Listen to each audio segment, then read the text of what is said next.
ঝুল নিয়েছো কেন? আচ্ছা তো খাবে তুমি বেয়াদব মেয়ে। এই গাড়ি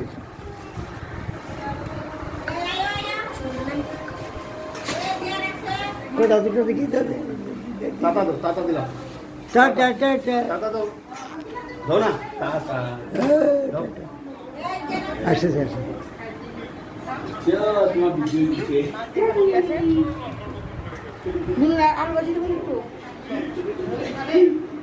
না সত্যি দেখে যাও। এই কি দিয়ে খাচ্ছ তুমি? এই তুমি কি দিয়ে খাচ্ছ? জি হ্যাঁ জি কারো সুটকি কারো ভাত আলু আর কি আবার বলো কি দিয়ে খাচ্ছ? সুটকি ভাত তারপর গোপাল ভাত। হ্যাঁ